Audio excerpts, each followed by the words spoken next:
नमस्कार दोस्तों, मैं Vinod Kartik let's crack TT पर आप सभी लोगों का हार्दिक स्वागत करता हूं। दोस्तों, जैसा कि आप जानते हैं कि हम यहां पर आपके लिए यूपी ट्रिपल एससी पीईटी का एक बैच लेकर आ रहे हैं। लेकिन इस बैच को लाने से पहले कुछ इसके बारे में जो कुछ सवाल हैं उनके बारे में थोड़ा सा जानना बहुत जरूरी है, क्योंकि हमें जब तक किसी चीज के बेस का पता नहीं होता, क्या है, क्यों है, कैसे है, क्यों जरूरी है, तब तक हम उसके बारे में ना तो रुचि लेते हैं और ना ही हमें सही से मार्गदर्शन होता है।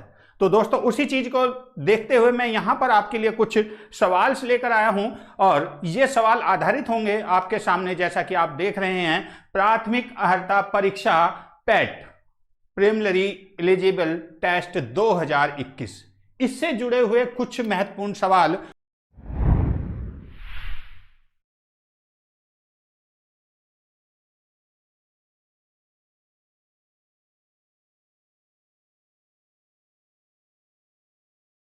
और साथ में ये जानना जरूरी कि कितने नंबर पर पास होना है, मैं यहां आज आप लोगों को क्लियर करने वाला हूं, क्यों जरूरी है ये।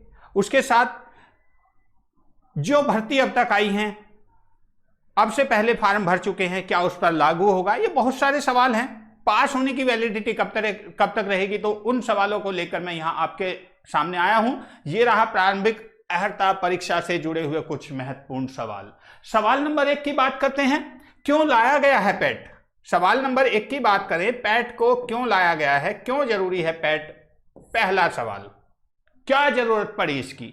दूसरा सवाल आपके सामने जो आज हम इस वीडियो में करने वाले हैं, जो अब भर्ती आई है या जो अब से पहले फॉर्म भरे गए हैं या भर चुके हैं, क्या उसमें भी पीईटी लागू होगा। यह भी बहुत ज्यादा सवाल है, बच्चों बहुत ज्यादा पूछ रहे हैं, जब भी क्लास वगैरह होती है उसमें बच्चे पूछते हैं इस चीज को।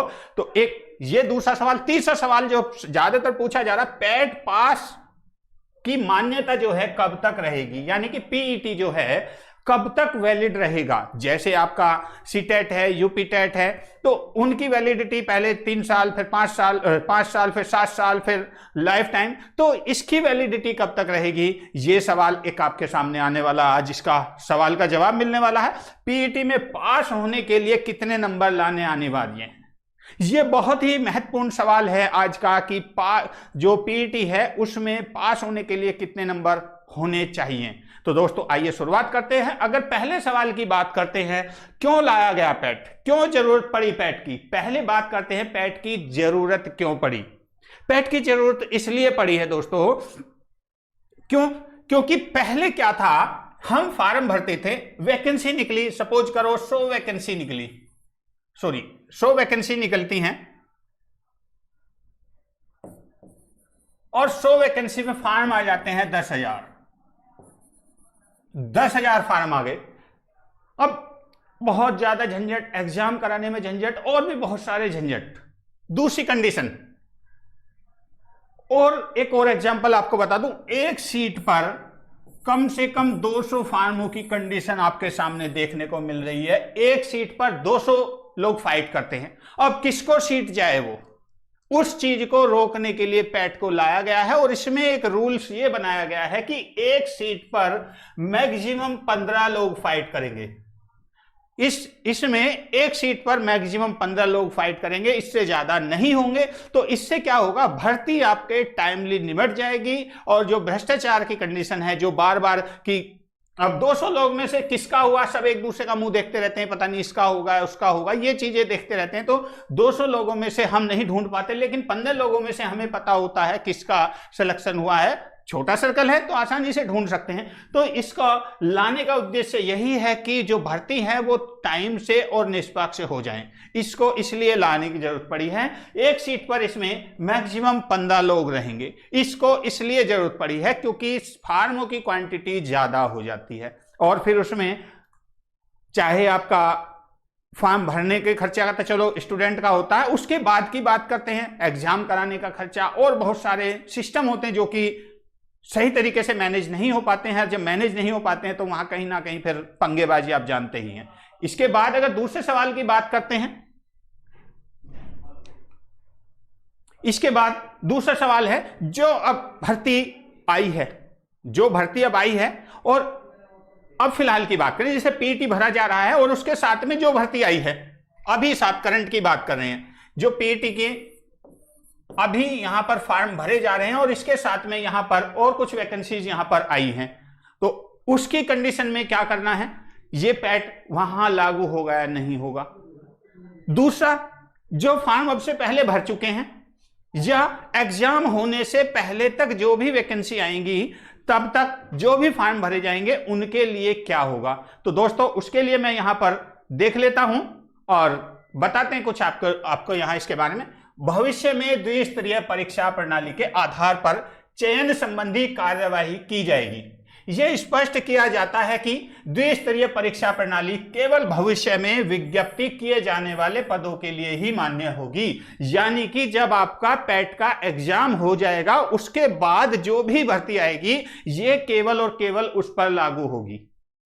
ठीक है, यानी कि जिन लोगों ने अब तक फॉर्म भर दिए हैं उनके लिए ये मान्य नहीं होगी, इसके रूल्स अलग होंगे, उसके अलग होंगे। और आगे देखते हैं, पूर्व में विज्ञप्ति किए जा चुके हैं, यानी कि इसका फॉर्म भरने के बाद जो आपका पैट का फॉर्म है, जब तक इसका एग्जाम नहीं हो जाता है तब तक आपके पुराने रूल रेगुलेशन के आधार पर ही भर्ती होगी।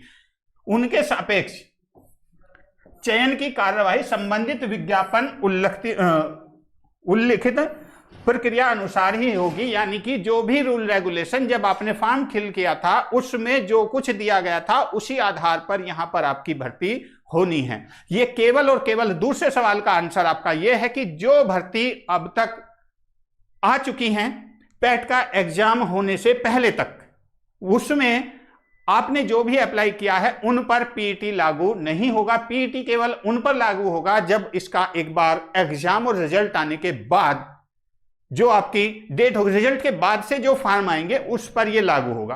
तो दोस्तों उम्मीद करता हूं कि यह दूसरा सवाल भी, इसके आंसर भी आप लोगों को मिल गया होगा। अब तीसरे सवाल की बात करते हैं, पीईटी की मान्यता कब तक रहेगी। तीसरे सवाल की बात करते हैं, पीईटी की मान्यता कब तक रहेगी, यह आपके लिए जानना बहुत जरूरी है। तीसरा, स्कोर प्रारंभिक अर्हता परीक्षा में प्रतिभाग करने वाले अभ्यर्थियों का स्कोर परीक्षा परिणाम आयोग की वेबसाइट पर अपलोड किए जाने की तिथि से लेकर 1 वर्ष तक मान्य होगा। यानी कि जिस दिन आपका रिजल्ट आ जाएगा, मान लिया सपोज करो 1 तारीख को, 1 जनवरी को आपका रिजल्ट आता है, तो 1 जनवरी से लेकर 31 दिसंबर तक, 31 दिसंबर तक ये मान्य होगी। ठीक है, तो ये क्लियर हो गया। 1 जनवरी से लेकर 31 दिसंबर तक ये मान्य होगा, यानी कि पूरे 1 वर्ष के लिए होगा। और ये काउंट होगा उस दिन से जिस दिन आपका रिजल्ट आ जाता है। अगले वर्ष के लिए आपको दोबारा पीईटी में बैठना होगा। इसके बाद पीईटी पास होने के लिए कितने नंबर लाने अनिवार्य हैं, तो आइए इसके बारे में एक बार फिर जान लेते हैं। तो दोस्तों बढ़ते हैं आगे और देखते हैं इसके बाद तीसरा सवाल का आंसर हमारे का। जो तीसरा सवाल आपके सामने है, तीसरा सवाल का आंसर की बात कर रहे हैं। तीसरा सवाल है आपका, पीईटी पास होने के लिए कितने नंबर लाने अनिवार्य है। बहुत ही महत्वपूर्ण सवाल है। आयोग द्वारा विज्ञप्ति किए जाने वाले किसी भी पद पर चयन हेतु मुख्य परीक्षा के लिए अभ्यर्थियों को श्रेणीवार लंबवत क्षैतिज आरक्षण के अनुसार मेरिटवार शॉर्ट लिस्टेड किया जाएगा। प्रारंभिक अर्हता परीक्षा के स्कोर के आधार पर ही की जाएगी। अब यहां एक बहुत ही महत्वपूर्ण सवाल है, क्या वो सवाल यह है कि जब भी आप पीईटी का एग्जाम देंगे, इसमें सबसे पहली शर्त थी, इसके अंदर सबसे पहली शर्त है कि एक सीट पर मैक्सिमम 15 लोग फाइट कर सकते हैं, पहली शर्त है। अब यहां पर पीईटी में category wise general, SC, ST, OBC कोई भी कैंडिडेट हो सकता है। जो टॉप 15 होंगे, जनरल के टॉप 15, एससी के टॉप 15, एसटी के टॉप 15, ओबीसी के टॉप 15, यानी कि यहां पर इसको टोटल ही टोटल एक सीट पर जितनी आपकी सीट है, अगर सपोज करो 100 सीटें हैं, 100 सीट पर 15 गुना यानी कि 1500 लोग केवल यहां पर लिए जाएंगे। और उसके लिए क्या करना होगा, 1500 लोग वो होंगे जो पीईटी में सबसे टॉप पर होंगे। उसके आधार पर मेरिट बनेगी। पीईटी होने के बाद पीईटी में मेरिट बनेगी, पीईटी की मेरिट बनेगी पीईटी होने के बाद। और जो टॉप 15 होंगे, सबसे ऊपर वाले 15, उनको काउंट किया जाएगा। जितनी भी वैकेंसी होंगी उससे 15 गुना स्टूडेंट्स जो पीईटी में सबसे टॉप रैंक पर हैं उनको लिया जाएगा। उस साल के अंदर जितनी वैकेंसी होंगी उनमें से टॉप 15, मान लिया सपोज करो यहां पर 100 कैंडिडेट थे, इसमें से 15 कैंडिडेट को पहले निकाल लिया गया, आगे बचे आपके 85, तो 85 में से टॉप 15 जो होंगे वो डिसाइड करेगा, जो आयोग भर्ती करा रहा है, जो भर्ती वाले हैं, जो आपका वैकेंसी डिपार्टमेंट है, वो डिसाइड करेगा कि मुझे कितनी रैंक तक के स्टूडेंट चाहिए।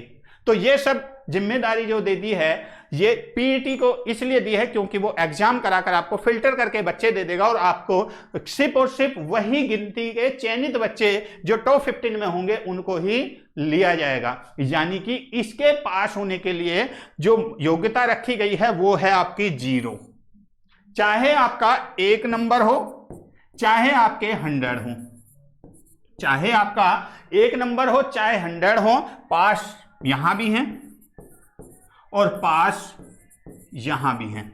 समस्या है सिर्फ आपको फाइट करने के लिए, मेरिट में बने रहने के लिए। यहां पर आपको जो एग्जाम देना है वो मेरिट में बने रहने के लिए देना है।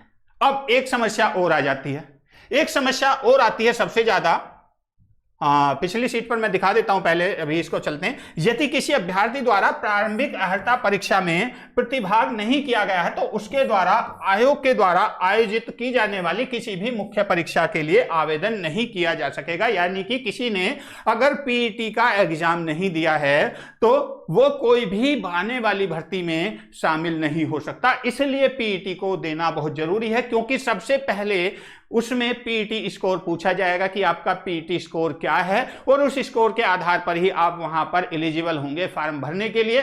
फॉर्म भी एक सीट पर आप केवल 15 ही भर सकते हैं, इससे ज्यादा नहीं भर सकते। अगर 100 वैकेंसी है तो आप 1500 मैक्सिमम फॉर्म उसमें भर सकते हैं, इससे ज्यादा नहीं। और वो भरेंगे सिर्फ वही लोग, जो एक सर्वर बनेगा उसमें सिर्फ उन लोगों को ही लिया जाएगा जो आयोग है, जो भर्ती करेगा, भर्ती आयोग जो है, कि मुझे केवल इस रैंक तक का बच्चा चाहिए, तो उसी रैंक का बच्चा उसमें फॉर्म फिल करेगा, दूसरा उसमें फॉर्म फिल नहीं कर सकता है। क्लियर हो गया ना? वो आवेदन नहीं कर सकता। साथ ही यह भी स्पष्ट किया जाता है कि मात्र प्रारंभिक अर्हता परीक्षा परिणाम स्कोर के आधार पर किसी भी पद के सापेक्ष चयन किए जाने हेतु कोई भी दावा स्वीकार्य नहीं होगा। यानी कि इस भर्ती को केवल और केवल आपको टैलेंट देखने के लिए किया जा रहा है, आपके स्कोर देखने के लिए किया जा रहा है। और ये सबसे ज्यादा उन लोगों के लिए जरूरी हो गया है कि जो अब कोरोना काल में निकल कर आए हैं, कि कुछ को प्रमोट किया गया है कि वो यहां पर क्या अपना परफॉर्मेंस देते हैं। ठीक, और ये केवल और केवल एक टेस्ट है आपका, इसका भर्ती से कोई संबंध नहीं है कि आप कभी कहें कि मैंने इसको क्वालिफाई कर लिया, भाई हमें जॉब पे लगाओ, तो वो इसमें ऐसा कुछ भी नहीं है। उसके साथ एक समस्या और सबसे ज्यादा आएगी आपके सामने, जो सबसे ज्यादा देखने को मिलेगी। वो समस्या क्या है? बच्चों की क्वांटिटी अगर ज्यादा हो जाती है, बच्चों की क्वांटिटी अगर ज्यादा हो जाती है, सपोज करो कहीं हमारी एग्जाम कराने की कैपेसिटी, फॉर एग्जाम्पल की बात करता हूं, 100 की है, बच्चे यहां पर फॉर्म अप्लाई हो गए हैं आपके 200, यहां 200 हो गए, तो इसको क्या करेंगे हम? 2 पालियों में डिवाइड कर देंगे। इसको 2 पाली में, पाली ए और पाली बी, इसको 2 पाली में, या डे 1 और डे 2 ऐसा कर सकते हैं। भाई आज की डेट 1/7/21 और ये एग्जाम हो गया आपका 2/7/21। इस एक एग्जाम इसमें हुआ, एक एग्जाम इस डेट में हुआ। अब उस कंडीशन में क्या हुआ, इसका यहां पर समस्या ये आने वाली है आप लोगों के सामने, इसलिए इस वीडियो को पूरा देखना बहुत जरूरी है आप लोगों को। ये पेपर आपका आया हार्ड, ये आपका आया इजी, ये आया आपका सरल, और ये आया आपका हार्ड। अब इस कंडीशन में क्या होगा? कुछ बच्चे ऑब्जेक्शन उठाएंगे कि सर हमारा जो एग्जाम था बहुत टफ हुआ है, और कुछ कहेंगे कि हमारा तो इजी था, मजे से हमने कर लिया। अब जो हार्ड वाले हैं वो क्या करेंगे? वो कोर्ट में केस डाल देंगे जाकर कि हमारा पेपर हार्ड था, हमारे एक भी प्रश्न वहां से सॉल्व नहीं हुए थे। तो उस कंडीशन में क्या होगा, उस कंडीशन में आपका होता है नॉर्मलाइजेशन। नॉर्मलाइजेशन अंकों का नॉर्मलाइजेशन, अंकों का नॉर्मलाइजेशन की अगर बात करते हैं तो उसके लिए मैंने एक वीडियो अलग से और बनाई है, उसको आप देखिए कि नॉर्मलाइजेशन कैसे होता है, क्योंकि वो थोड़ा सा पोर्शन अलग है, वीडियो बड़ी हो जाती है, इसलिए मैंने इसमें उसको ऐड नहीं किया है। वो दूसरे भाग में, दूसरी वीडियो में उसको मैं लेकर आया हूं, नॉर्मलाइजेशन कैसे होगा। यानी कि पेपर किसी का इजी हो या पेपर किसी का हार्ड हो, अब किसी को कोर्ट में जाने की जरूरत नहीं पड़ेगी। ठीक, इसके साथ साथ क्लियर हो गया होगा मेरे हिसाब से। अब बात आती है न्यूनतम एज की, कि कितनी एज तक हम इसमें फॉर्म अप्लाई कर सकते हैं, क्या हमारी योग्यता होनी चाहिए। अगर योग्यता की बात करते हैं पीईटी के लिए, तो हाई स्कूल से लेकर ग्रेजुएट पीएचडी तक कोई भी इसके लिए अप्लाई कर सकता है, इसमें किसी के लिए कोई बाउंडेशन नहीं है। हाई स्कूल वाले के लिए मिनिमम एज अलग होगी और जो ग्रेजुएट वाला है उसके लिए मिनिमम एज अलग होगी, दोनों के लिए मिनिमम एज अलग होती है। न्यूनतम आयु भिन्न भिन्न 18 और 21 वर्ष होती है। अधिकतम आयु सीमा उत्तर प्रदेश सेवा भर्ती का 10वां संशोधन नियमावली 2012 के अनुसार अधिकतम आयु सीमा 40 वर्ष रखी गई है। इस प्रकार ऐसे अभ्यर्थी जिन्होंने 1 जुलाई 2021 को न्यूनतम आयु 18 वर्ष पूर्ण कर ली हो तथा 40 वर्ष से अधिक आयु प्राप्त ना की हो, वो इस परीक्षा के लिए पात्र होंगे। ठीक, अर्थात उसका जन्म 1 जुलाई 1981 से लेकर और 30 जून 2003 के बाद ना हुआ हो, 81 से पहले ना हुआ और 3 के बाद ना हुआ हो। ठीक, तो दोस्तों उम्मीद करता हूं कि ये वीडियो आप लोगों को अच्छी लगी होगी, और अच्छी लगी है तो प्लीज लाइक और शेयर जरूर कीजिएगा। अपने दोस्तों तक ये जानकारी ऐसी है कि बहुत ही मेहनत के साथ लाई गई है, और इसको पूरा देखने के लिए बहुत बहुत धन्यवाद। और अपने साथियों तक जरूर शेयर कीजिएगा ताकि ये जानकारी आपके साथियों तक पहुंच जाए। तो दोस्तों मुलाकात करेंगे एक और नई वीडियो के साथ में, तब तक के लिए नमस्कार, धन्यवाद, जय हिंद, जय भारत। और नॉर्मलाइजेशन की वीडियो देखना ना भूलें इसके तुरंत बाद। Thank you.